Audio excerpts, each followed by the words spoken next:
حضرت محدث ابن جوزی نے لکھا ہے کہ حضرت حبیب اجمی ایک بزرگ تھے، ان کے پاس ایک شخص اکثر آتا تھا، بڑا مالدار تھا، ایک ہی بیٹی تھی، وہ بھی ٹانگوں سے معذور تھی.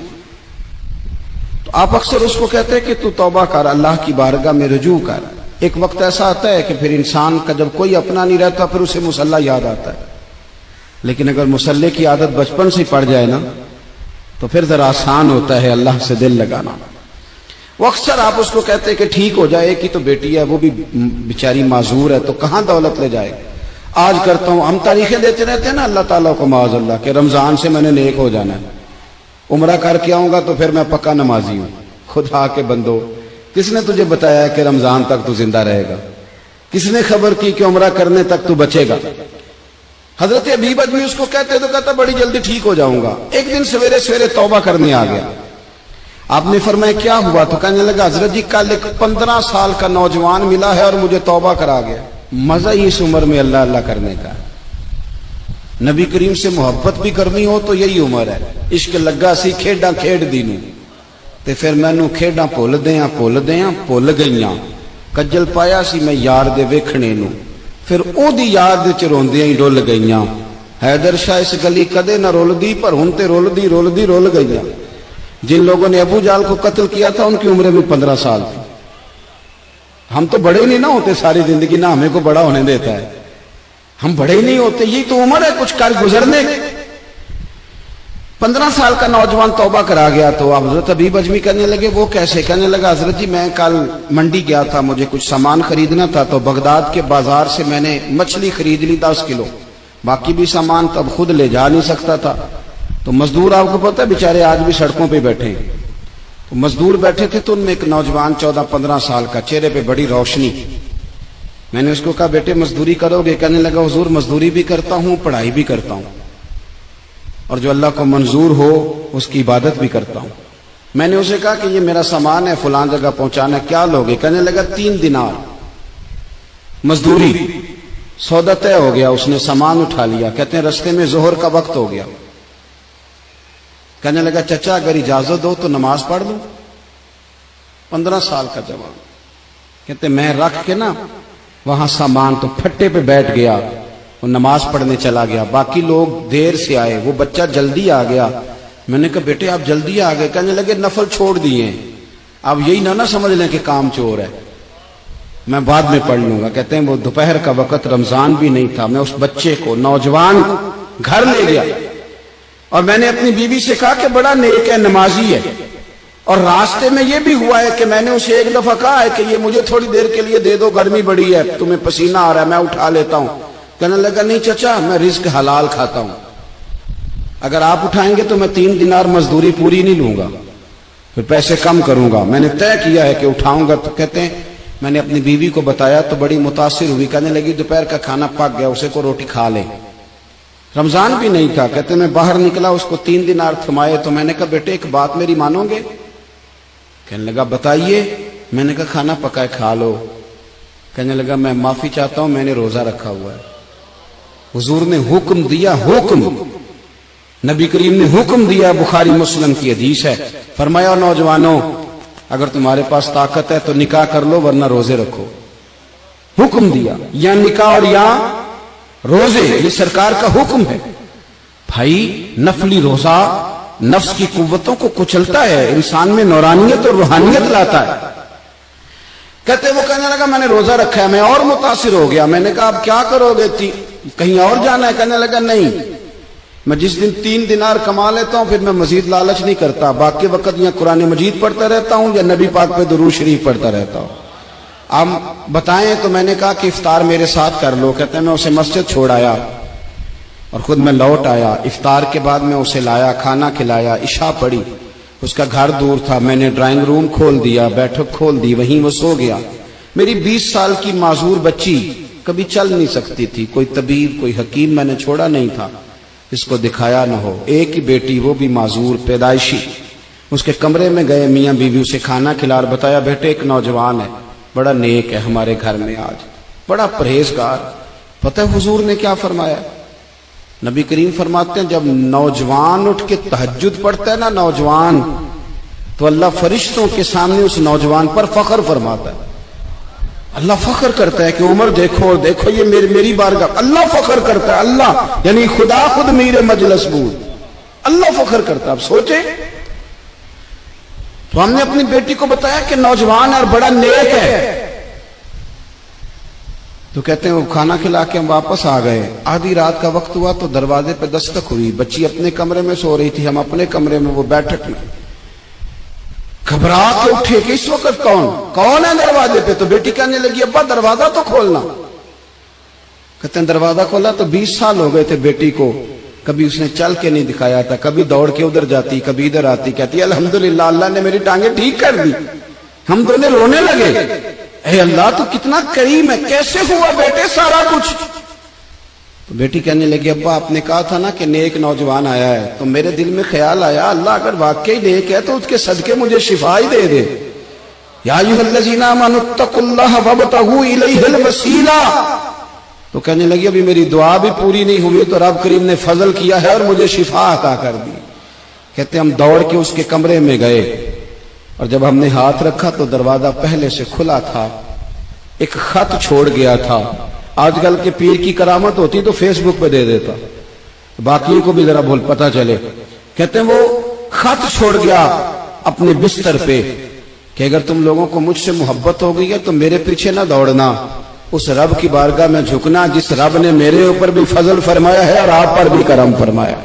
میرے نوجوان دوستو, یہ جو بچپنا ہمیں لوگ کہتے ہیں نا ابھی بچے ہو, ابھی جب آپ بالغ ہو گئے تو نماز فرض ہو گئی, سچ بولنا ضروری ہو گیا, رزق حلال کھانا ضروری ہو گیا, شریعت ساری کی ساری لاگو ہو. ایک تو درگزر سے کام نہیں, دوسرا اپنی زندگی کے اندر خواہشات کو چھوڑیں. سادہ کھانا تو ویسے ہی انسان کو تندرست رکھتا ہے.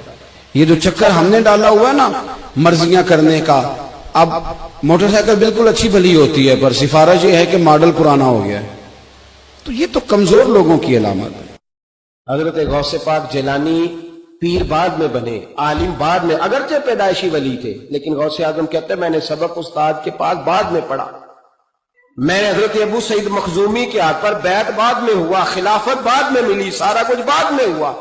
پہلے دن جب گھر سے نکلا ابا جی میرے وصال کر گئے تھے.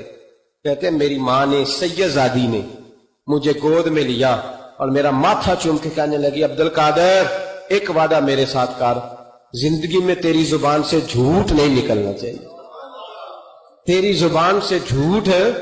اور غوث پاک فرماتے ہیں جب میری ماں میرے ساتھ یہ بات کر رہی تھی تو میری ماں رو رہی تھی. کبھی رو کے بھی کسی نے نصیحت کی ہے بچوں کو؟ حضرت غوث اعظم رضی اللہ تعالیٰ عنہ فرماتے ہیں مجھ پر میری ماں کی بات طاری ہو گئی, طاری ہو گئی میری ماں کی بات. وہ میری ماں نے آنسوؤں کے اندر لپیٹ کر جو مجھے تحفہ دیا تھا نا سچ کا, وہ میرے ذہن پر, دل پر, روح پر چھا گیا. اور ڈاکو جب لوٹنے آئے تو 100 دینار کپڑوں میں سلا ہوا تھا. وہ کبھی کسی نے ڈاکوؤں کو بھی بتایا کہ پیسے ہیں تو لے لو؟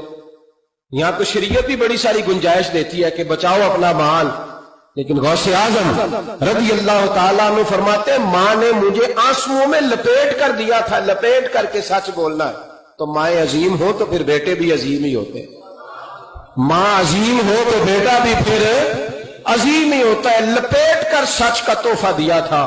تو سیدنا غوث پاک فرماتے ہیں جب انہوں نے آ کے کہا نا کہ تیرے پاس کیا ہے, تو میں نے کہا 100 دینار ہے. اس نے جیبیں بھی کھولی, ہاتھ بھی کھولے, جوتے بھی اتارے, پگڑی بھی کھلوائی, کوئی شے نہ نکلی.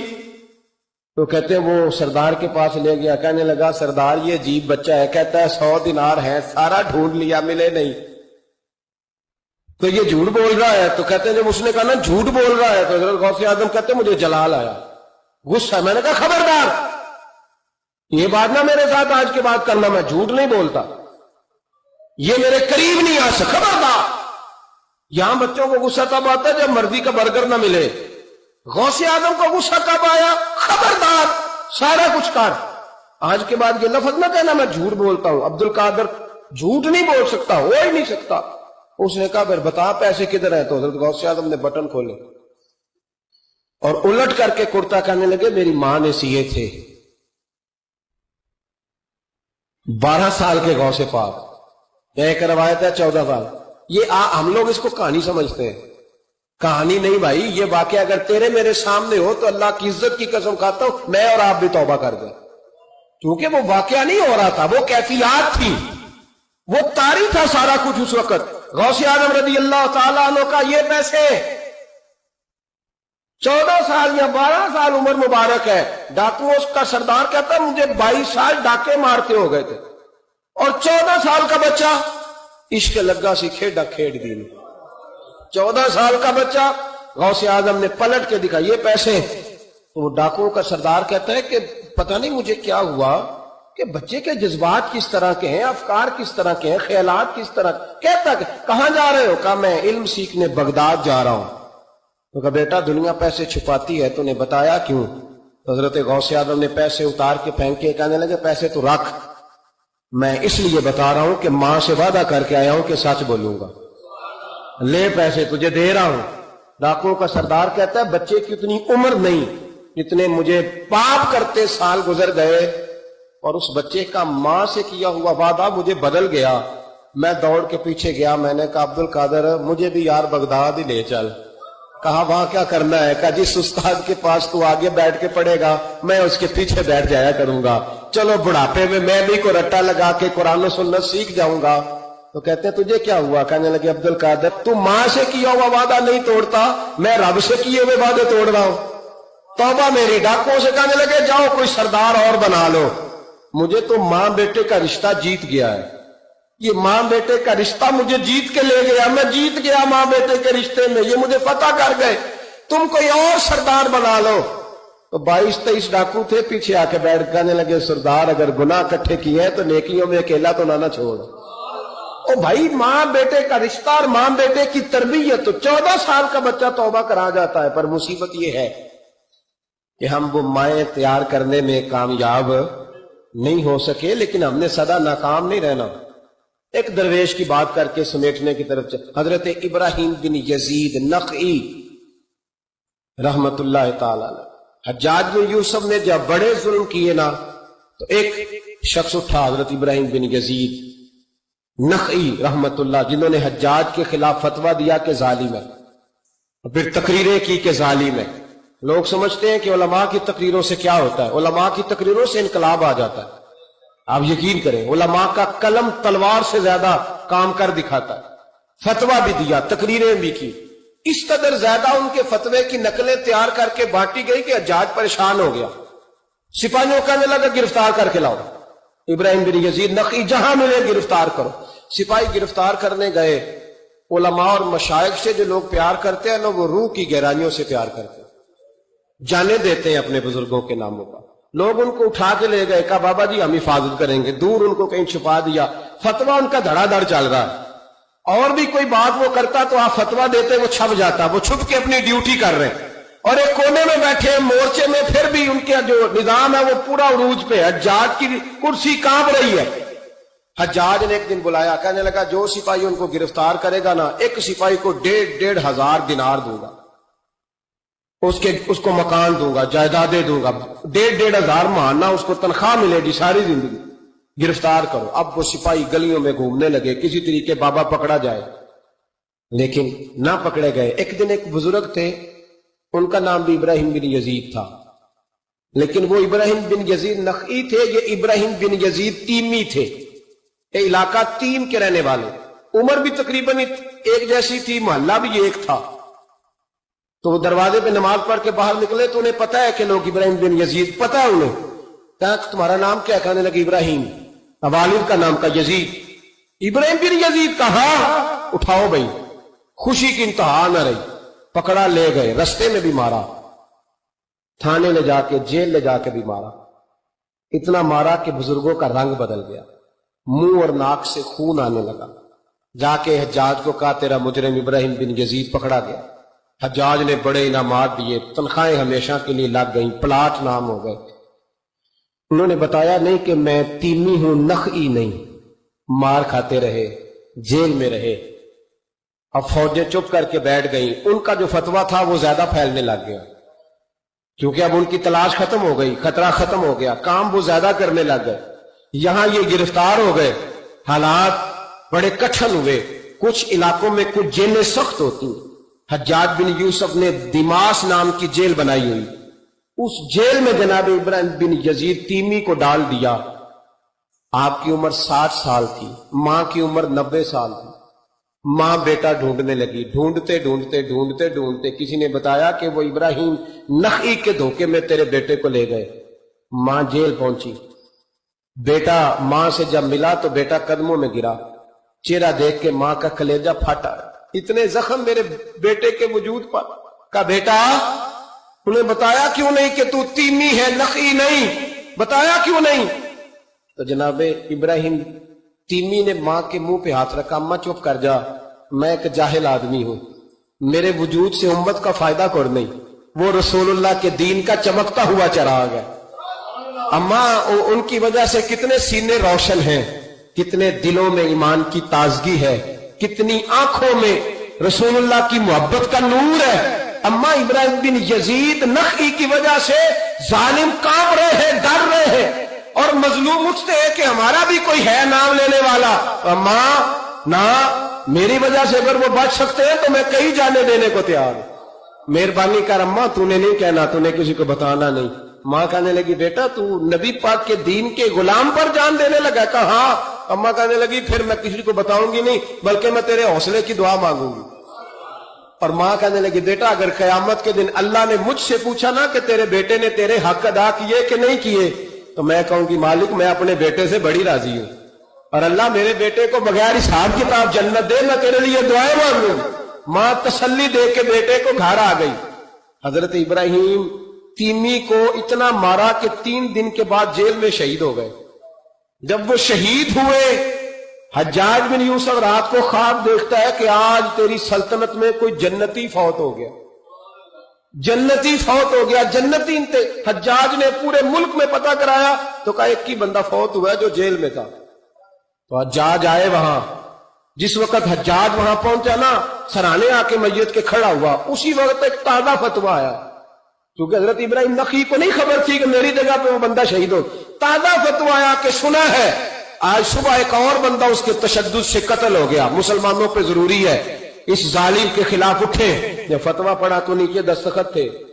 ابراہیم بن یزید نخعی کہنے لگا ظالم ہو، یہ تو خواب میں دیکھے جنتی بہت ہو گیا، تو یہ اگر ابراہیم نخعی نہیں تو یہ فتویٰ کس کا آیا ہے؟ تو لوگوں نے کہا حضور پہلے بھی ہمیں کسی نے بتایا تھا یہ تیمی ہے نخعی نہیں، یہ بولے نہیں، ان کے نام پہ جان دے گئے۔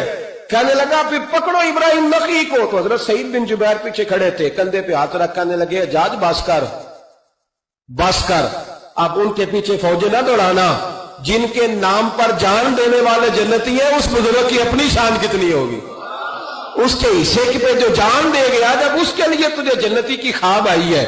حضرت ابراہیم بن یزید نخعی ان کے بعد ایک عرصے تک زندہ رہے۔ تو آپ جب ہاتھ اٹھاتے تھے دعا پتہ کیا کرتے تھے؟ کہتے تھے یا اللہ ابراہیم تیمی کی ماں پہ رحم فرما، ابراہیم تیمی کی ماں پہ رحم فرما۔ تو لوگ کہتے حضور جان بیٹے نے دی اور دعا ماں کے لیے، فرمانے لگے جان بیٹے نے دیا پر حوصلہ اس کی اماں نے دیا ہے، جان بیٹے نے دی ہے پر اسے جان دینے کے لیے دعا اس کی مائیں عظیم ہو تو بیٹے بھی بیٹیوں کی تربیت کرے۔ عزیز دوستو، بزرگ اور بھائیوں، اللہ تعالیٰ نے قرآن مجید میں ارشاد فرمایا کہ وَبَشِّرِ الَّذِينَ آمَنُوا وَعَمِلُوا الصَّالِحَاتِ، اے محبوب علیہ السلام خوشخبری دے دیں ان لوگوں کو جو ایمان لائے اور جنہوں نے نیک اعمال کیے، ان لہم جنات تجری من تحتها الانہار، ان کے لیے جنت ہے، اور جنت وہ ہے جس کے نیچے نہریں بہہ رہی ہیں۔ اللہ تبارک و تعالیٰ نے اپنے محبوب کریم صلی اللہ تعالی علیہ وسلم کے غلاموں کو خوشخبری سنوائی، اور سنوائی بھی حضور کے مقدس لبہائے مبارکہ سے۔ آپ انہیں خوشخبری دے دیں کہ ان کے لیے جنت ہے، باغات ہیں، اور باغات وہ ہیں جن کے نیچے نہریں رواں دواں۔ لیکن کن لوگوں کو؟ جو ایمان لائے اور جنہوں نے نیک اعمال کیے۔ کچھ نہ کچھ انسان کو نہ عمل کرنا چاہیے۔ وہ جو عمل ہے نا، کوئی بندہ اپنے عملوں سے جنت میں نہیں جائے گا، جنت میں خدا کے فضل سے جائے گا، لیکن یہ جو اعمال ہیں نا، یہ سبب بنیں گے اللہ کی رحمت کا۔ یہ ذریعہ بنیں گے خدا کے کرم کے متوجہ ہونے کا. جب ہم نیک اعمال کریں گے تو اس عمل کی وجہ سے رحمت ہوگی، اور وہ رحمت ہمیں اللہ کے قریب بھی لے جائے گی، اور اس رحمت کی برکت سے رب جنت بھی عطا فرمائے گا. ہمارے ہاں یہ ہوتا ہے کہ ہم زیادہ تر چیزوں کو تقریر سننے کی حد تک لیتے ہیں، اچھی نصیحت کا لطف ضرور حاصل کرتے ہیں، اچھے جملے کو اپنے دل میں اس کی فرحت ضرور محسوس کرتے ہیں، لیکن عمل کی طرف نہیں بڑھتے. اس کا نقصان یہ ہوتا ہے کہ یہ معاذ اللہ ایک باقاعدہ شعبہ بن جاتا ہے کہ میں نے بڑی خوبصورت تیار کر کے تراش خراش کر کے بات کرنی ہے، بڑی عمدہ کرنی ہے. اچھے اچھے ادیب تو پیدا ہوتے ہیں، اچھے خطیب، اچھے واعظ، اچھے سننے والے، داد دینے والے تو پیدا ہوتے ہیں، لیکن اگر عمل کا شوق نہ پیدا کیا جائے تو پھر باتیں نشستن گفتن برخاستن تک رہ جاتی ہیں، اس کا لطف نہیں آتا.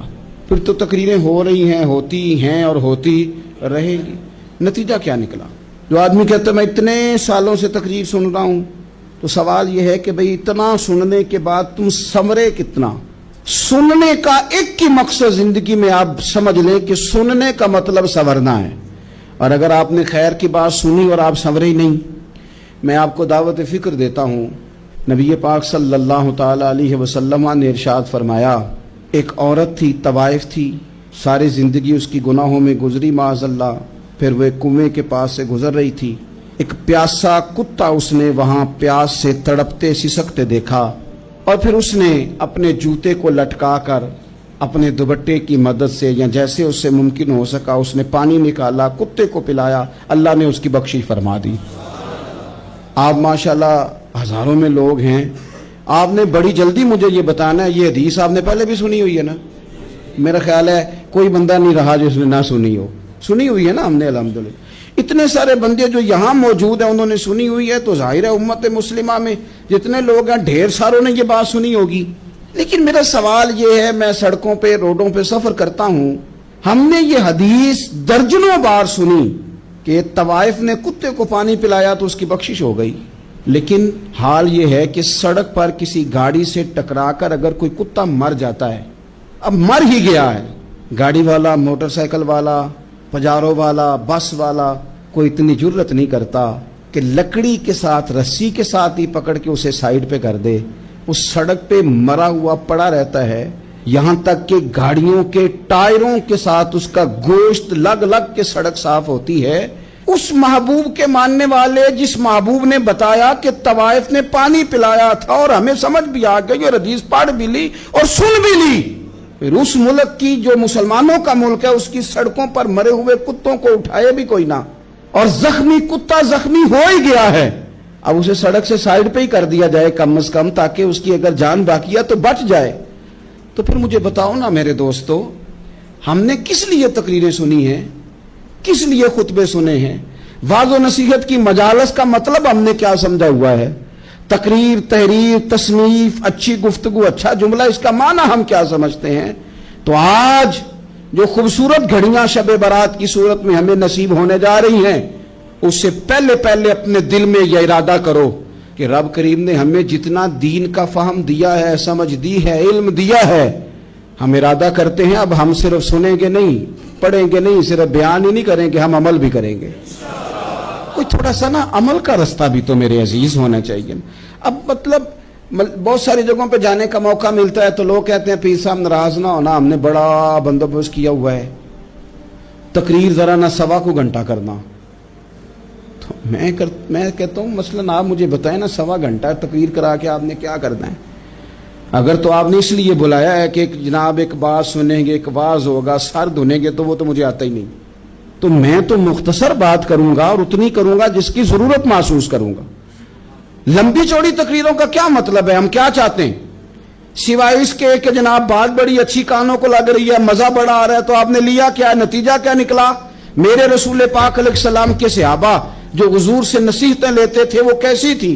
حضرت عبداللہ بن بسر رضی اللہ تعالیٰ عنہ حاضر بارگاہ ہوئے، آ کے عرض کی یا رسول اللہ صلی اللہ علیہ وسلم، میں آیا ہوں سونے، پتہ نہیں دوبارہ آ سکوں کہ نہ آ سکوں، حضور پتہ نہیں موقع ملے نہ ملے، ایک بات مجھے بتا دیں، میں اس پہ عمل کروں گا، میری زندگی بھی بن جائے اور آخرت بھی بن جائے. تو کریم محبوب نے فرمایا عبداللہ